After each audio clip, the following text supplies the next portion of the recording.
RJ Rohini tax நேயர்களுக்கு வணக்கம். Big Boss season 8 நாள் 65க்கான ரிவ்யூவை பார்க்க போறோம். தொழிலாளர் வெர்சஸ் மேனேஜர் டாஸ்க ஆரம்பிச்சதுக்கு அப்புறமா பத்திக்கிட்டு எரியும் இந்த வீடு. இந்த வாரம் யாரா ஒருத்தர் அடிச்சுக்கிட்டாவது உருளுறதுக்கு வாய்ப்பு இருக்கு அப்படின்னு பிக் பாஸ் பிளான் பண்ணி கண்டென்ட்டை கொடுத்தாரு.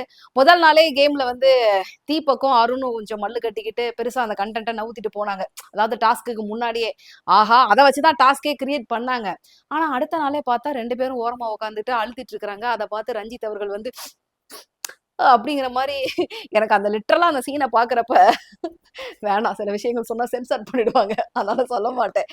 அங்க 2 பேரும் கட்டி பிடிச்சி அழுதுட்டு இருக்கிறாங்க. ரஞ்சித் அதை பார்த்து பரவசம் அடைஞ்சுக்கிட்டு இருக்கிறாரு. ஐயோ என்னைய நீ, அதாவது கேப்டனா அவருக்கு சந்தோஷம் தான், 2 பேர் சண்டை கோழிகளா இருந்தவங்க சமாதானம் ஆகி இருக்கிறாங்க அப்படிங்கிறப்ப அந்த ரியாக்ஷனை பாக்குறப்ப என்னால ஒரு பக்கம் கண்ட்ரோல் பண்ண முடியாத அளவுக்கு சிரிச்சிட்டேன் பயங்கரமா. பட் எனக்கு ஹர்ட் பண்ணும் அப்படிங்கிறதுக்காக சொல்லலை. ஸோ வந்ததுங்கிறத நான் உங்களுக்கு சொல்றேன். அதன் பிறகு இந்த தொழிலாளர் வெர்சஸ் மேனேஜர் டாஸ்க்ல மேக்ஸிமம் எவ்வளவு தூரம் முட்டி மோதி சண்டையை போடுறோம் அப்படிங்கிறதுக்காக ட்ரை பண்ணாங்க. ஆல்மோஸ்ட் கண்டென்ட் கொடுக்கறதுல தீபக்கும் அருணும் கொடுத்துருவாங்க அப்படின்னு பிக் பாஸ் நம்பினாரு. பட் 2 பேருமே சமாதானமா போயிட்டதுனால அப்படியே அருண் தீபக் மேல திரும்பறத கம்மி பண்ணிட்டாரு. டாஸ்கை பொறுத்த வரைக்கும் முத்துக்குமரனை பிடிச்சாச்சு. ஓ ரைட்டு, இந்த பீஸ் தான் அப்படிங்கிறப்ப நேற்றே மவுத் பீஸு, நீ ஹம்பகு, நீ இப்படி, நீ இப்படி இப்படி அப்படிங்கிற மாதிரியான பல சமாச்சாரங்கள் நடந்தது.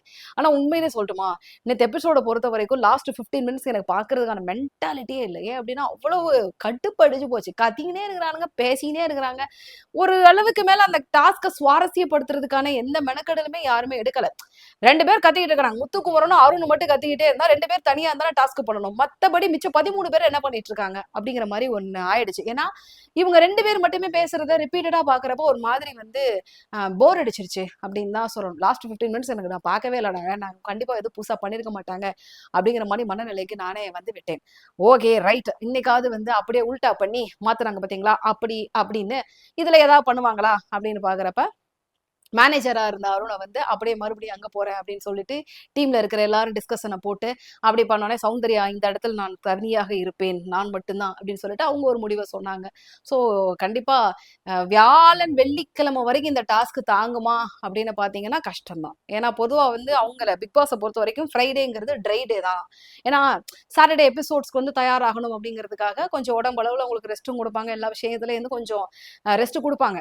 அதனால இந்த எபிசோட பொறுத்த வரைக்கும், இந்த பர்டிகுலர் டாஸ்கை பொறுத்த வரைக்கும் புதன்கிழமையே பாத்தீங்கன்னா ரொம்ப போர் அடித்து விட்டதனால் வியாழன் வெள்ளி வரை இதை இழுத்துட்டு போவாங்களா இல்ல வேற ஏதாவது டாஸ்க் மாத்தி கொடுப்பாங்களா அப்படிங்கிறது தெரியல. செட்டப் எல்லாம் பயங்கரமா இருக்குது.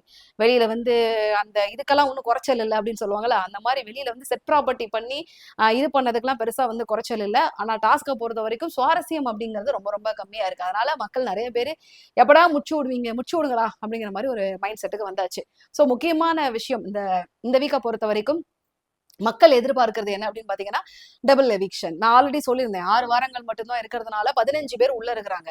6 வாரத்துக்கு நீங்க கணக்கு பண்ணி வச்சா கூட 2 நீங்க கணக்கு பண்ணா கூட 12 பேர் தான் எலிமினேட் ஆவாங்க. ஃபைனல் வீக்ல 3 பேர் இருப்பாங்க. ஸோ ஃபைனல் வீக்ல 5 பேர் இருந்தால் போதுமானது.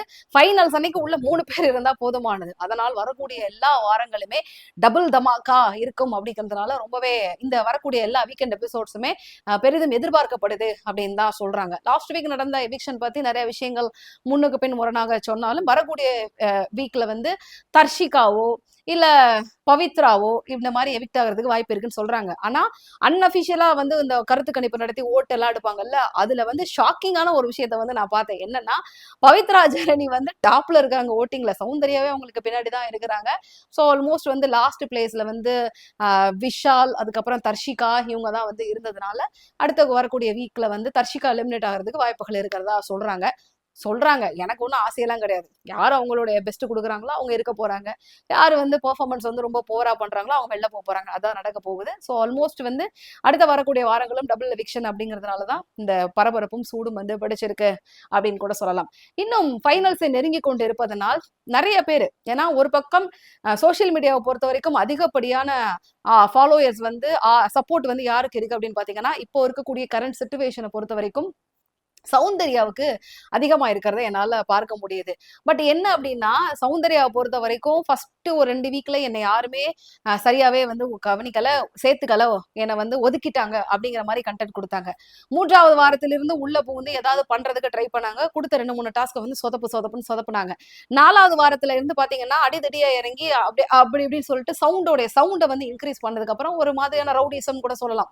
அதை பண்ணதுக்கு அப்புறம் ஒரு பெரிய ஃபேன் ஃபாலோயிங் வந்து வெளியில கிரியேட் ஆச்சு. அதை வச்சு டிராவல் பண்ணி தான் இவ்வளவு விஷயங்கள் பண்ணாங்க. பட் போன வாரத்துல வந்து விஜய் சேதுபதி அவர்கள் வந்து ஜாக்லினையும் சௌந்தர்யா அண்ட் ஒட்டுமொத்த கோவா கேங்கையும் கொஞ்சம் வறுத்து பொடிச்சு பொடி மாஸ் பண்ணி விட்டதுனால வந்து ஒரு பர்டிகுலர் சீன் செம வைரல்.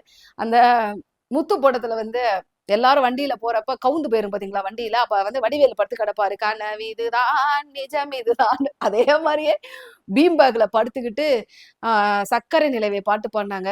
பாக்குறப்ப கொஞ்சம் கஷ்டமா தான் இருந்தது. பட் இருந்தாலும் அந்த பொசிஷன் சினாரியோ எல்லாம் வந்து பாக்குறப்ப பயங்கரமா அது ஒரு பக்கம் வைரலா அந்த கண்டென்ட் வந்து போயிட்டே இருக்கு. சோ இந்த வாரத்தை பொறுத்த வரைக்கும் கண்டென்ட் கொடுக்கறதுக்கு இன்னும் சிரமப்பட்டுக்கிட்டு தான் இருக்கிறாங்க. ஏன்னா அவங்க ஓனா கிரியேட் பண்ண முடியல. அடுத்தவங்க யாராவது சண்டை போடுறப்ப நடுவுல பூந்து ஏதாவது சில விஷயங்கள் பண்ணணும் அப்படிங்கிற ஒரு மைண்ட் செட்ல தான் இருக்கிறாங்க. அப்புறம் இன்னொரு விஷயம் எனக்கு பிடிச்சதுங்க இந்த வாரத்தோடைய அந்த 2 நாள் எபிசோட்ல என்னன்னா, முத்துக்குமரனும் இல்ல முத்துக்குமரன் கிடையாது, தீபக்கும் அருண் பிரசாத் வந்து நேரடியா வந்து சண்டை, நீ ட்விஸ்டர், நீ வந்து சர்வாதிகாரி, நீ வந்து ஜாக்சன் துறை அப்படின்னு சொல்லிட்டு செம்ம சண்டை போட்டப்ப நடுவுல விஷால் பூந்து சமாதானப்படுத்துறதுக்கு ட்ரை பண்ணாரு. அப்ப அருண் பிரசாத் வந்து நீ போயிரு அப்படின்னு சொல்லி விஷால வந்து அனுப்பி விட்டாரு. அதன் பிறகு பாத்தீங்கன்னா கட் பண்ணா நைட்டு சீன்ல வந்து தீபக்கும் அருண் பிரசாத்தும் கட்டி பிடித்து அழுது சமாதானப்படுத்திக்கிட்டு இருக்காங்க. அதை ரஞ்சித் வந்து வெளியில இருந்து பார்த்து பரவசம் அடைஞ்சுக்கிட்டு இருக்காரு. சரிங்களா? அப்ப விஷால் வந்து இன்னொரு ரூம்ல உட்காந்து பேசிட்டு இருக்காரு ஃப்ரெண்ட்ஸ் கூட. என்னன்னா புலம்பிட்டு இருக்கிறாரு, மச்சான் அருண் பாத்தீங்கன்னா சரக்கு, அதாவது சரக்குல ஊத்துற சோடா, தீபக் இருக்காரு பாத்தியா அவர் வந்து சரக்கு, 2 பேரும் ஊத்தி மிக்ஸ் பண்ணியாச்சு. அத வந்து அந்த என்னது ஆமா ஒண்ணு சொன்னாரு, அதை வந்து வேடிக்கை பாக்குற ஆள் வந்து யாருன்னு பாத்தீங்கன்னா குடிச்சது யாரு அப்படின்னு பாத்தீங்கன்னா ரஞ்சித். ஏன்னா சமாதானப்படுறதுக்கு அப்புறம் சந்தோஷப்பட்டார்ல, அதனால குடிச்சு சந்தோஷப்பட்டவர் யாருன்னா ரஞ்சித். கடைசியில கசக்கி போடுவாங்க பாத்தீங்களா அந்த பேப்பர் கப்பு, அதுதான் மச்சான் நானு அப்படின்னு சொன்னப்ப நல்ல எக்ஸாம்பிள் விஷால் அப்படிங்கிற மாதிரி பாராட்டுற அளவுக்கு இருந்தது.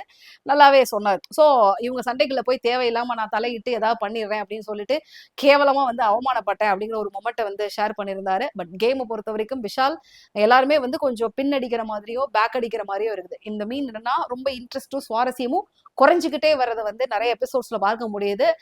விஷால் நீ உங்களுடைய ஓன் இன்ட்ரெஸ்ட் எல்லாத்தையும் கொஞ்சம் அப்படி எல்லாம் தள்ளிட்டு கொஞ்சம் கேம்ல சுவாரஸ்யப்படுத்துறதுக்கு சில விஷயங்கள் நீங்க இறங்கினா மட்டும்தான் அடுத்து வரக்கூடிய வாரங்கள்ல சஸ்டெயின் பண்ண முடியும் அப்படிங்கிற ஒரு விஷயத்தையும் சொல்லிட்டு, அடுத்து வரக்கூடிய இந்த 2 நாள்ல இந்த டாஸ்கை இழுத்தடிக்கிறாங்களா இல்ல ஏதாவது இதோட முடிச்சுட்டு வேற ஏதாவதுக்கு போறாங்களா அப்படிங்கறத வந்து நம்ம வெயிட் பண்ணி பாத்திரலாம். மீண்டும் உங்களை பிக் பாஸ் ரிவ்யூல மீட் பண்றேன். Until then bye from RJ Roni. மறக்காம சேனலை லைக் பண்ணுங்க, ஷேர் பண்ணுங்க, சப்ஸ்கிரைப் பண்ணுங்க, சப்போர்ட்